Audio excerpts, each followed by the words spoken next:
Hi everyone, thanks for clicking on the video. I'm going to start with a little disclaimer. This video might not be the right video for you if you're currently plotting or world building a fantasy or sci-fi, kind of that genre of novel, because this template's more aimed for people who are currently drafting or planning to draft or anything of the sort, or interested in uh, plotting or world building a contemporary novel, maybe like contemporary romance also, and mysteries. It's especially aimed at people who are plotting mysteries. So if you're plotting or world building for a fantasy, this might not be the most helpful video. But if you're plotting or world building for contemporary or mysteries, especially mysteries, then this is the right video for you.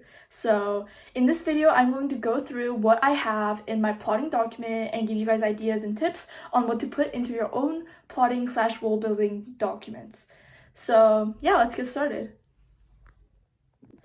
The first thing I have in my document is just really brief character profiles. I have bigger character profiles in a separate document, but this is just when I need like a glance over at the characters to keep continuity on their personalities or appearances. So the things I have in these like mini character profiles is their full name, obviously, a nickname / other names, their age, their nationality, physical description, personality, and then greatest fear and goal. So really condensed, like mini character profile. If you guys want a full character profiles, I can make a separate video on that. But that's the first thing I have.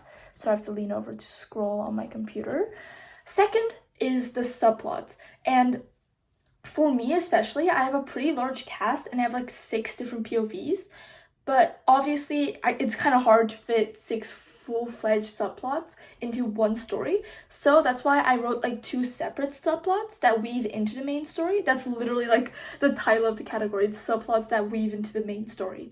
And I wove it into, I wrote the subplots. I remember how I did that. I wrote the subplots and then I plotted everything out using the Save the Cat beat sheet. And then I kind of just mashed them together to make like each of the story beats more interesting, if that makes sense. So yeah, I think subplots are important, so that's why I have them in my plotting part of the document. Third thing is specific to mysteries. I have a list of suspects. That's pretty self-explanatory. Fourth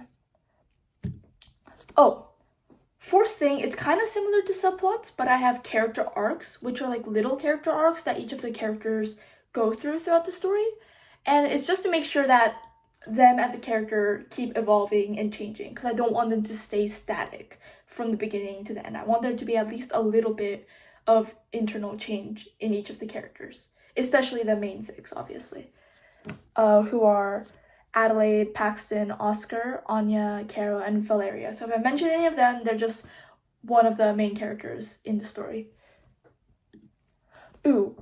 Important category for mystery writers.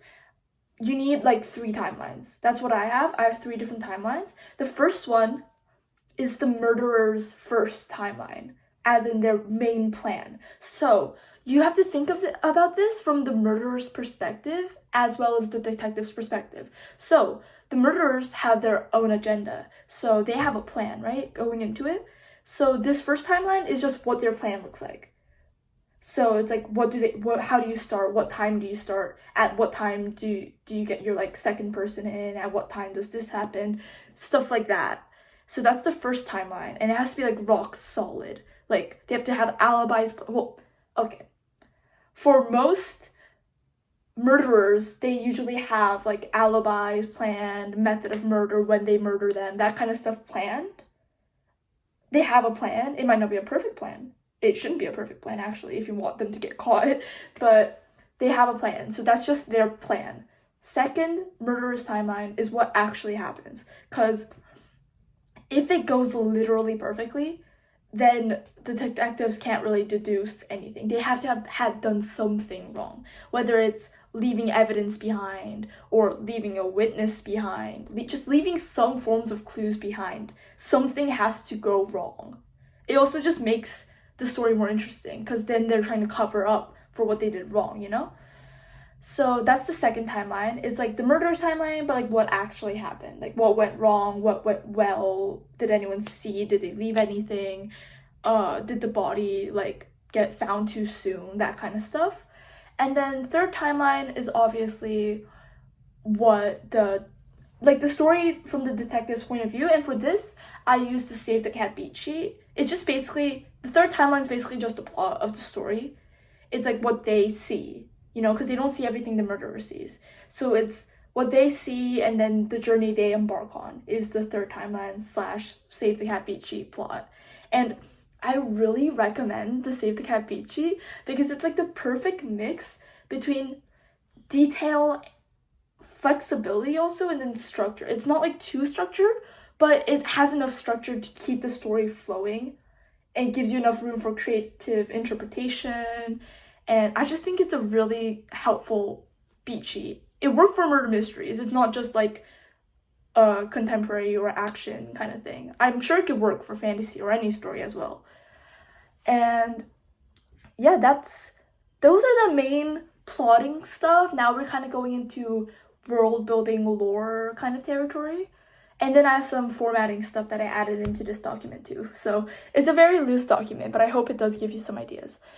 Oh, backstories. Now these are the backstories of every character, including like where they were born, where they come from. It's kind of complicated actually because this is set in the US, I think, but I made up a lot of the places because I needed them to look very specific. Because I needed the timings and like how long it takes to like drive down the street, that kind of stuff. I needed to be able to control all that, so I didn't want it to be set in a real place. So I made up a little town called Torumu, but it's technically set in the US. So that's a little complicated, but you don't really have to worry about that too much. I think it works. Yeah, so I did like backstories for each of the characters, each of the main 6 characters, and then some other like suspects slash murderers. I have their backstories. And it's just some of these backstories get mentioned, like one of the backstories are multiple of the backstories are super integral to the plot. But then other backstories aren't really integral, but I like knowing where my characters came from. That way if it ever gets mentioned or if I ever need to mention it, I have it on hand, All of these categories are mainly about preserving continuity. So that way I don't have to make something up on the fly, Like if I ever have to say where Paxton lived before he moved, then I know exactly. I don't have to make it up and then risk like forgetting that I made it up and putting different information somewhere else. You know what I mean? So I have that. Let's see here. Yeah, like some of these backstories are like one line, like, oh, oops, I said Paxton moved, but turns out he lives in Torumu forever. So see, sometimes I forget and I need to check the document. And it's very helpful if I do have that. So backstory, I would recommend it. I have one section called editing. It's kind of just stuff that I would go back and edit, mainly about voicing and that kind of stuff. It's not super important. I also have voicings kind of as like a subcategory for editing. Like, I want every character to sound different when they're describing things and talking. I don't want them to all sound the same.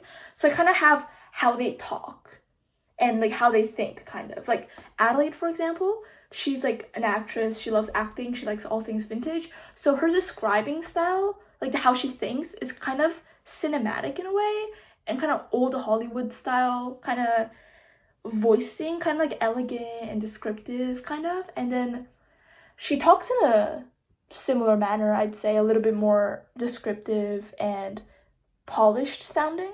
While Paxton, his style is light, goofy, kind of chaotic, self-deprecating. He thinks of himself very negatively, which is kind of his main issue in the story.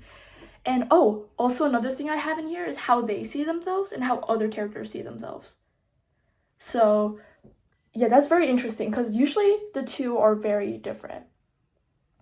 Another thing I have is kind of plotting, I guess. Kind of. It's just like a blurb, it's a rough draft of a blurb. That way I can just kind of mark it, like when I talk about it in like videos and stuff, I know kind of how to say it, how to describe it. Or if anyone asks, I'm just like, oh yeah, this is like a 1 sentence pitch, or this is the blurb synopsis, depending on how close I am with them. and how interested they actually are. So I have the blurb. And then after I wrote the Save the Cat beat sheet, I did a second outline. I did a chapter by chapter outline in which I divided up the beats and then put it into each chapter. So for example, I put like the opening image into one chapter and then theme stated into another chapter, and then like what's another beat, like just fun and games. I decided like what goes in them, right? But then I also divided them up into chapters. So this part was pretty easy. I was just dividing everything. And this is probably one of the most helpful parts of this document. This is a silly one. I did introductions because I wanted every character. Naively, I thought every character could get like an iconic introduction or like meet cute or that kind of stuff. Some of the characters got better, more iconic introductions than others, but it's okay. I think I like all of the introductions. I think first impressions are very important in general, and that includes my novel. So I wanted each character to have a memorable introduction. Important dates, because this story, each of the chapter headings has their name, date, and then what time it is. So dates are really important because I didn't want this to be set in a specific, well, okay, I didn't want people to know when this was set because then I might have more like continuity issues if like an important event happened that day and I don't mention in my story, you know, that kind of stuff. But I did choose a specific year this is set in, and I just have to make sure all of the days line up and that kind of stuff. So that's what important dates are. I would say it's not super important because like I don't think anyone's gonna like fact check it. But it's just I just want it to be as easy as possible for me to make it realistic. I don't know, I just want it to be as realistic as possible. That's why I included that. Another thing I included, which I think is pretty important, for me at least, is naming places. So I just have a category with a bunch of the names of the different places that ever get mentioned. So that way, if they have to go, I have a list of like settings I can send them to if they need to do something. And also it just feels more lived in and real if places are named. So I think that's important. Another thing, I love this category because if you can't tell, I love naming things, is family. So I added like the main character and then I added who they live with and if they have any pets, that kind of stuff. And I added like what each character does, like parents, like what their profession is, if they have siblings, if they're a student, where they go to school, if they're like a college student, where they go to college, if they're out of college, like if I think one of their siblings is out of college, like what's their profession? Basically just name and profession. All I really need from the family, at least. So I think it's like really helpful because that way it just feels, the characters feel like they have lives. You know, the parents don't feel like they're just there. Like for example, one parent, Adelaide's aunt, she's a chef. So I didn't say outright she's a chef. That's not super important, but I did make her like kind of like the cook of the house, and I made her cook very well because she's a chef. You know, she does that for a living. So I thought that was a neat detail that I thought to add because I knew, oh wait, she's a chef, so it makes sense if she's the one who made dinner and if the dinner tastes really good. That's like a cool detail to mention because I know she's a chef. So if you really hate naming people and that kind of stuff, then it's not super necessary, but if you do like naming people, I think it's a neat thing to add. Also, the pets are cute. Like, if I know they have a pet, I can include the pet in scenes and just have them be cute. I love writing pets. I love writing pets. And also, like, I can have parents in the house. Because my characters, they're teens, right? So I want parents to be present. And if I know a little bit about the parents, I can kind of stick them in scenes and have it seem more realistic, I guess. And then siblings, I think, is important because siblings are basically always in the house. Just like, it's just part of like the background of the characters. I think it's very useful to have. Another thing, this is so specific though. This is school schedules because my characters, they're all in junior year. So I did like what they have in each period because that way, continuity. That way I don't accidentally write Valeria is in one class, like she's in math class, and then she's just doing something.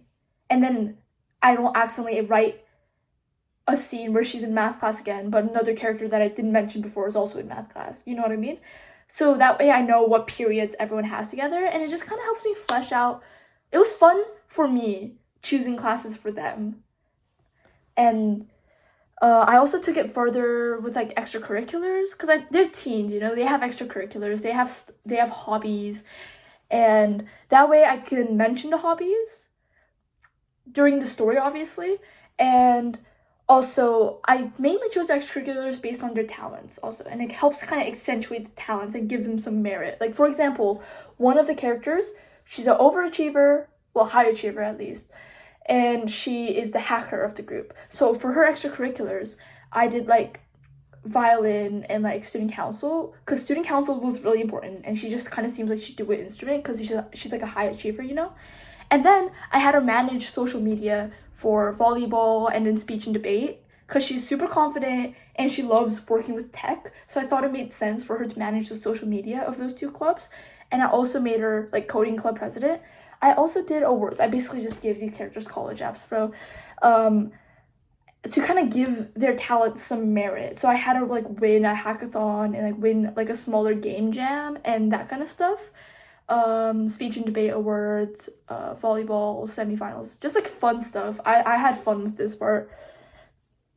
And I also did like their dream career that they want to do, which obviously for Valeria, if you couldn't guess, it was like software engineering or like tech lawyer. I forgot I added that part. Tech lawyer, I guess. I was thinking software engineer for all this.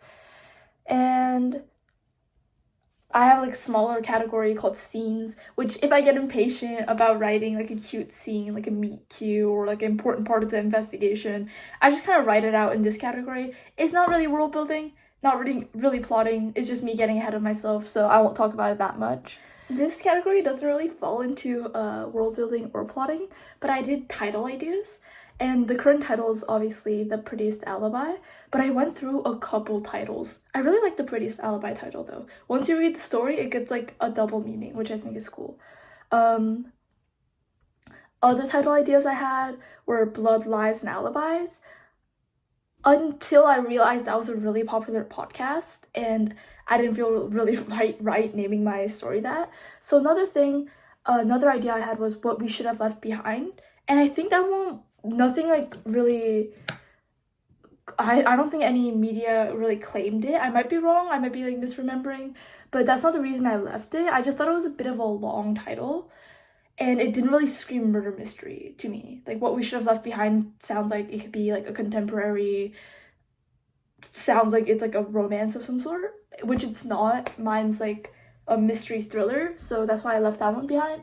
And third one, Old Victims, I just didn't like how that sounded, so I left it. And then The Prettiest Alibi, I kept that one. That was my favorite. In this title ideas category, I also drafted like mini part ideas because my book split into 5 parts and I named each of them. I think I can tell you guys the names. They're all Alice in Wonderland inspired. The first one's Queen of Hearts, second is Down the Rabbit Hole, it's Poker Face, Tea Party, and then We're All Mad Here, which are the 5 parts of my story. And then I kind of got ahead of myself and started like giving like title ideas to the remaining books in this series I planned. So that's title ideas. Not really super important, but it's included. And another thing kind of in that vein is future cast, because I'm planning to write a series, so I just wrote some future cast ideas there. And then I think that's it. Yeah, I just want to show you guys one last thing and then we'll be done with the video. It kind of got to be a long video, but I was just yapping the entire time. I just want to show you guys the map I made and why it was important for me to make up a town. Because my murderer's plan is like really specific and the timing has to all be right and stuff. So I made a map and I thought I could show you guys the map real quick. Now it's kind of hard to see. The way I scaled it, I made like every individual like that. Like this like space between the 2 lines, like 1 minute to drive. And so down here I have Tormo, which is the city that this mainly takes place in. I labeled all of like the main characters' homes. Malachi isn't a main character, he's one of the main suspects though. Fire station and police station, that was really important. Let's see. Oh, Tobias lives here. He's more of a victim than anything. what if the main characters live? Oh, that's Adelaide's house. That's very important. It's very important that her house is exactly 3 minutes away from the school. It has to be. And then Macy's house, very important location. Pax's house, not super important. It's just important as in like it's near Valeria's house. We got the store. We got the tea house, main road, parking area. We have the downtown area. I didn't really fill it out because there weren't many places. This is the Olive's Grill. I just call it the diner. Here's the store. Very important that this place has a parking lot. Very important for the plot. Justin's house is over here. Logan's house is here. Here's like the foresty area. I'm thinking it like covers through here, but maybe I'll save this place for something else. But again, these timings are very important for this entire murder mystery to work. Maybe I'll include a map in the book because again, timings are important, but I feel like I described the timings well enough for it not to be super duper confusing. Let's see. Ooh, we have Daisy Point. That's just like a cute little place that's like mentioned like once or twice. Abbey Road, very important road. Mirror Lake, Oakberry Forest. Oh, up here is Kiasit, and Tormo's like the small town. Kiasit is like the bigger town with like more. It's more modern, more fancy. Anya's house is up here. We have the cemeteries, important to the plot. Oh, we have the Kiasit Clinic, and then the highway is this red line, I decided. And here are the fields, which aren't super important. It's like mentioned once. Oh, and down here, we have like the bird's eye view map of all like the different bigger cities. We have Kiasit, Port Vita, Tormo, Fox Valley, and then like Johnson Space Center area, which is important because again, one of my characters has a parent that works at a space center. Maybe I didn't mention it. Yeah, that's why I included the space center. And yeah, there's not much else to see on the map, so that's just how I did it. And yeah, let me.